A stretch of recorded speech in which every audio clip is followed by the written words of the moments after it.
गुरुजी competitive exam channel पर आपका स्वागत करता हूं। इसके पहले के वीडियो में मैंने आपको समझाया था साझेदारी संलेख क्या होता है, साझेदारी संलेख की प्रमुख बातें जो होती है उनको भी समझाया था।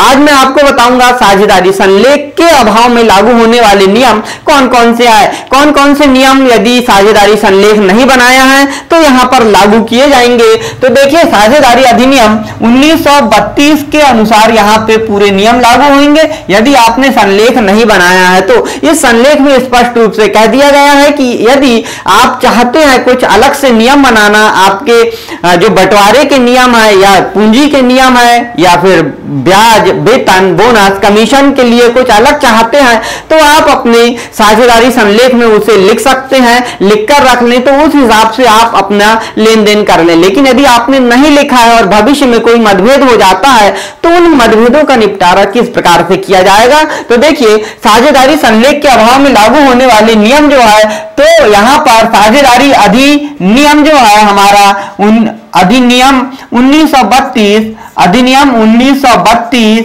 की धारा, यहां पर देखिए धारा 12 से 17 के बीच में यहां पर नियम दिए गए हैं। तो यहां पर 12 से 17 के बीच में जो नियम दिए गए हैं उन पर हम चर्चा करते हैं और आपको यहां पर समझाते हैं। तो यहां पर नियम दिया गया है, प्रबंध व संचालन की यहां पे बात की गई है।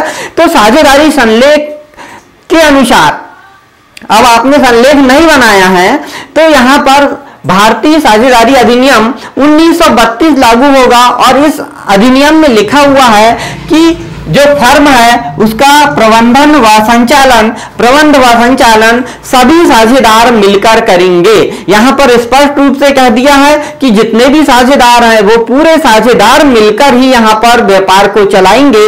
ऐसा नहीं है कि कुछ साझेदार यदि चला रहे हैं और कुछ साझेदार नहीं चला रहे हैं, ऐसा नहीं किया जा सकता। अर्थात यहां पे प्रबंध व संचालन में समस्त साझेदार व्यवसाय का संचालन करेंगे और प्रबंधन भी करेंगे। उन्हें सब मिलजुल कर यहां पे काम करना होगा। और यदि कोई ऐसी विशेष स्थिति है तो आपको यहां पर साझेदारी संलेख बनाकर लिख लेना था। संलेख में जो लिखा होता वह मान्य होता, लेकिन नहीं लिखा है आपने तो यहां पर प्रबंध व संचालन सभी साझेदार मिलकर यहां पर करेंगे। अब देखिए, पूंजी पर ब्याज की बात आती है। तो फर्म जब साझेदार है तो साझेदार ने व्यापार प्रारंभ करते समय यहां पर पूंजी लगाया था और पूंजी लगाया था तो अब उनका कहना है कि हमें पूंजी पर ब्याज चाहिए। तो भारतीय साझेदारी अधिनियम 1932 में स्पष्ट लिखा है कि यहां पर पूंजी पर ब्याज किसी को नहीं दिया जाएगा, कोई साझेदार को नहीं दिया जाएगा पूंजी पर ब्याज। हाँ, ये बात जरूर है कि यदि आपने पहले ही जब संलेख बना रहे थे, आप जैसे पिछले वीडियो में मैंने समझाया था और उस वीडियो में बताया था कि संलेख बनाते समय कुछ बातें होती है, तो संलेख बनाते समय ही यहां पर पूंजी पर ब्याज जो है इस पे आपने लिख लिया है कि कितना प्रतिशत इनको दिया जाना है। यदि पहले लिख लिया है तो उस हिसाब से ही पूंजी पर ब्याज दिया जाएगा। लेकिन नहीं लिखा है तो भारतीय साझेदारी अधिनियम 1932 कहता है कि पूंजी पर ब्याज किसी भी साझेदार को नहीं दिया जाएगा। स्पष्ट याद रखना, पूंजी पर ब्याज नहीं दिया जाएगा। अगला देखिए, आहरण पर ब्याज। आहरण करना यानी निजी प्रयोग के लिए कुछ साझेदार अपनी एक निश्चित सीमा तक का रुपए फर्म से ले लेते हैं और निजी प्रयोग के लिए निकालने के कारण इसे हम आहरण कहते हैं, जैसा हमने इससे पहले भी समझा है। कक्षा 11वीं में भी आहरण का आशय समझा है।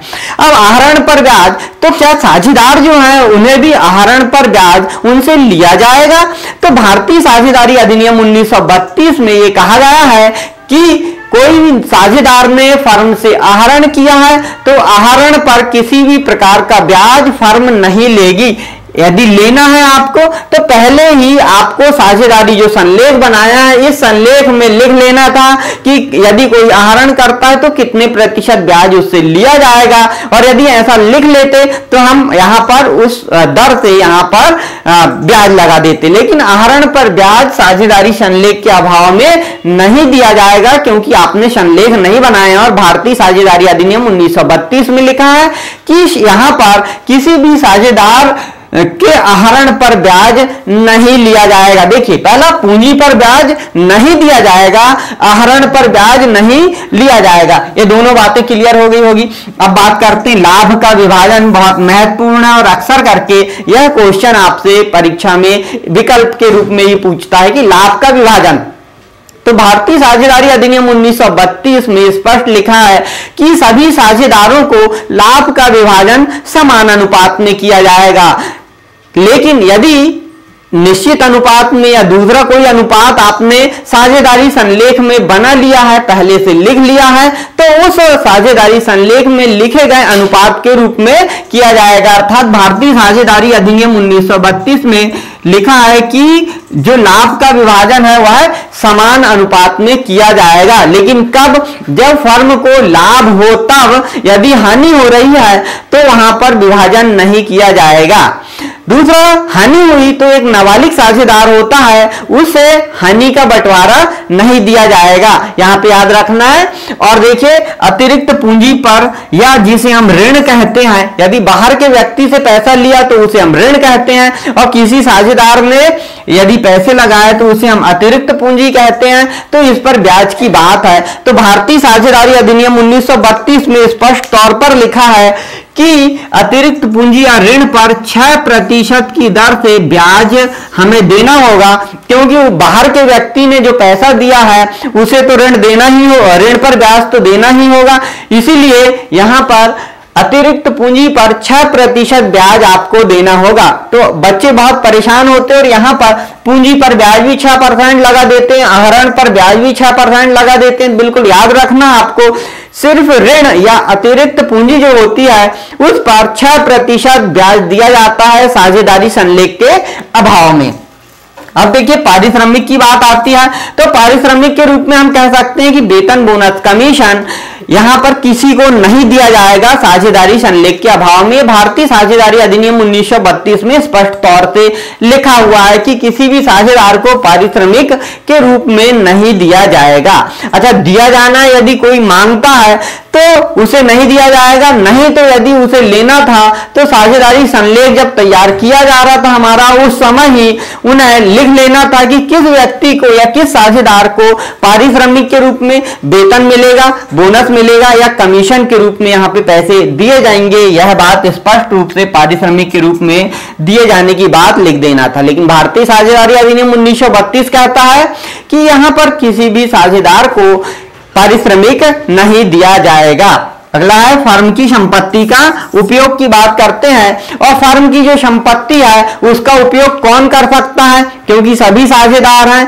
तो भारतीय साझेदारी अधिनियम 1932 में लिखा हुआ है कि फर्म की संपत्ति का उपयोग सभी साझेदार करेंगे, सिर्फ फर्म के उपयोग के लिए ही करेंगे। अर्थात फर्म का जो काम होगा, व्यवसाय का जो काम होगा, उसी काम के लिए ही फर्म की संपत्ति का उपयोग किया जाएगा। निजी कार्य के लिए वह उपयोग नहीं किया जाएगा फर्म की संपत्ति का। यह स्पष्ट तौर से यहाँ पे कह दिया गया है भारतीय साझेदारी अधिनियम 1932 में। और यदि कोई साझेदार को कोई अलग से अधिकार दिए जाने हैं तो जब साझेदारी संलेख तैयार किया जा रहा था उस समय ही उन्हें यहाँ पर लिख लेना था कि किस व्यक्ति को फर्म की संपत्ति का उपयोग करने का अधिकार है। तो इन बातों को साझेदारी संलेख के अभाव में लागू होने वाले नियम के रूप में जाना जाता है। जैसा कि हमने बोला पहले कि साझेदारी संलेख के अभाव में लागू होने वाले जो नियम है 1932 की धारा 12 से 17 के मध्य में रखी गई है। और यहां पर रखा गया प्रबंध व संचालन की बात कि प्रबंध और संचालन सभी साझेदार करेंगे। पूंजी पर ब्याज, किसी भी साझेदार को पूंजी पर ब्याज नहीं दिया जाएगा। आहरण पर ब्याज, किसी भी साझेदार ने आहरण किया तो उस पर ब्याज नहीं लिया जाएगा। लाभ का विभाजन, सभी साझेदारों को समान रूप से लाभ का विभाजन यहां पर किया जाएगा। हानि का विभाजन सिर्फ नाबालिग साझेदार को नहीं किया जाएगा।